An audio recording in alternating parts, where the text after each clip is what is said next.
आपने फिर ये क्यों कहा कि यहाँ पर हम सिर्फ मैं, दुआ और जहीर मौजूद है? मैं यही पूछ रहा हूँ, वो जो दोस्त आए हैं वो भुट्टो के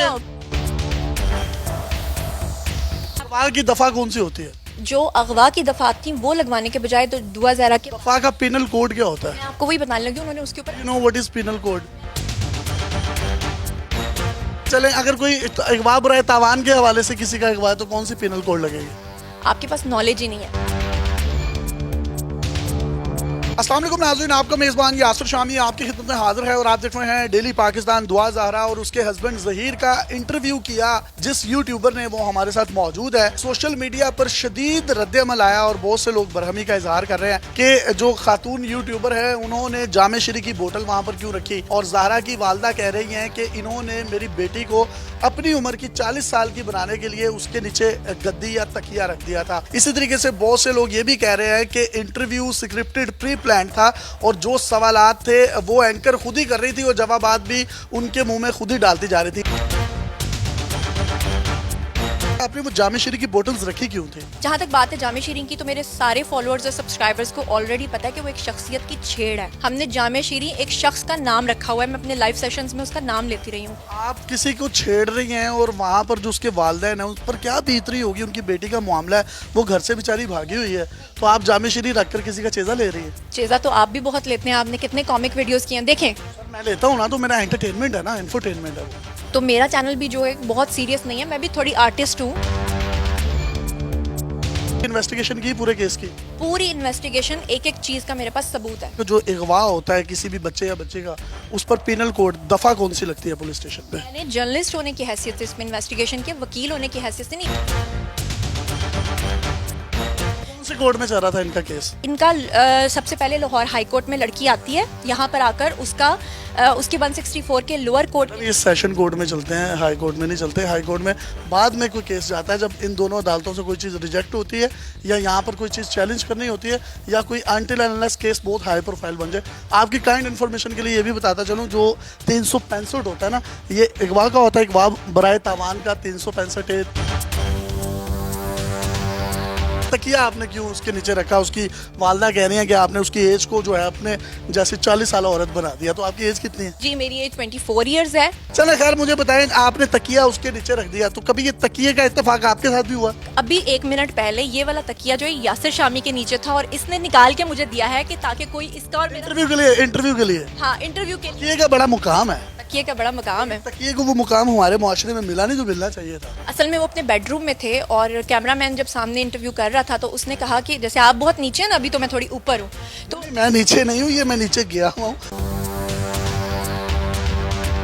इंटरव्यू से पहले आपने कहा कि इस कमरे में कोई नहीं है, मैं हूँ, दुआ है और दुआ के हस्बैंड ज़हीर है। वो दो साए बन रहे थे दीवार पर और लोग उसको सोशल मीडिया पर आइडेंटिफाई भी कर रहे हैं। वो भुट्टो का साया है। कमरे में उस वक्त कोई मौजूद नहीं था, लेकिन कमरे का दरवाज़ा खुला हुआ था तो उनकी फैमिली के लोग आ जा रहे थे।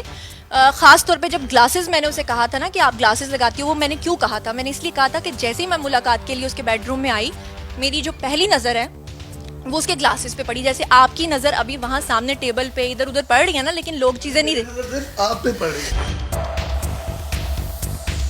आपने इंटरव्यू में ये भी कहा कि भैंस के टीके आपको लगाए जाते हैं, कुछ इस तरह की आपने बातें की। तो आपको लगता है कि ये बात आपको करनी चाहिए थी? और आपको पता है भैंस के टीके किसको लगते हैं? यूट्यूबर्स जो ये बातें फैला रहे हैं कि खुदा न खास्ता उसको हब्से बेजा में रखा जा रहा है, और खुदा न खास्ता लोगों से बेजा होती क्या? हब्से बेजा वो जिसमें अभी आप बैठे हुए हैं, क्योंकि लाइट नहीं है और आपको जो बंदा आपके साथ होगा वो हब्से बेजा में होगा। चलो ऐसे कह लो, मुझे तो इनके साथ बैठकर, क्योंकि इन्होंने आते ही मुझे जो रंगबाजी दिखाई है वो ये दिखाई है कि 15-20 मिनट का कौन सवाल का जवाब दे। आप इधर उधर की आए बाएं शाएं किए जा रही हैं। कौम जानना चाहती है। आपने उनके सेंटिमेंट्स के साथ खेला है, उसके पेरेंट्स के सेंटिमेंट्स के साथ खेला है। एक लम्हे के लिए सोचिए, आप भी कभी साहिब औलाद होंगी, अल्लाह ताला आपको साहिब औलाद करे। आपकी शादी भी हो चुकी है।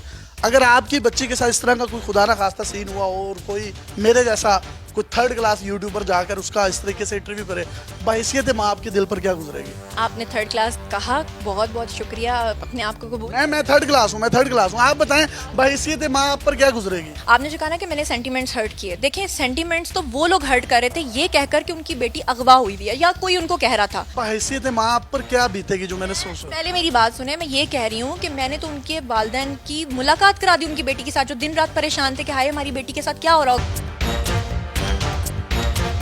आपको शुरू दिन से पता था? आपने इंटरव्यू में बताया कि मैं इनके साथ जो थी इन टच थी, ये जो 2 बच्चे हैं, तो उसकी वालदा, पुलिस, पूरा मुल्क जो है कहीं ना कहीं उनके सेंटिमेंट्स की वजह से परेशान था। आपने इतनी भी इखलाकी जरूरत ना की कि आप पुलिस को या कम से कम उनके वालिदैन को बता दें कि आपकी बच्ची इस जगह पर मौजूद है। क्या आप ये बात समझ सकते हैं कि एजेंसीज को, पुलिस को या उनके वकील को पता नहीं होगा जो बात मुझे पता होगी? पुलिस मेरा सोर्स थी, मतलब कि मैं पुलिस से बात करती थी जब भी कोई न्यूज़ ब्रेक करती थी, और मैं उनके वकील से बात करती थी, और जब वो खुद कोर्ट में पेश होते थे तो उनके वकील मुझे कहते थे कि आप भी आ जाएं। हमने आपसे जितने भी संजीदा गैर संजीदा सवालात किए, आपने उसमें मोस्टली आए बाएं शाये किए है। आप फिर भी आखिर में कुछ कहना चाहती हैं हमारी ऑडियंस को, तो कह सकती हैं। असल में इनका नाम ही है यासिर शामी आए बाएं शाएं, ये खुद जानबूझ के इसको रंग दे रहे हैं, वरना मैंने सारे सवालों के एक्यूरेट आंसर्स दिए। जी, अगर मैंने कुछ गलत किया है तो इसका फैसला भी ऑडियंस करेगी। अगर इन्होंने जवाबात को कुछ गलत रंग देने की कोशिश की है तो इसका फैसला भी ऑडियंस करेगी। अपने मेज़बान यासिर शामी को, इस यूट्यूबर जो कि फर्स्ट क्लास यूट्यूबर है, जुनैरा माहम, इसके साथ इजाज़त दीजिए और देखते रहिए डेली पाकिस्तान।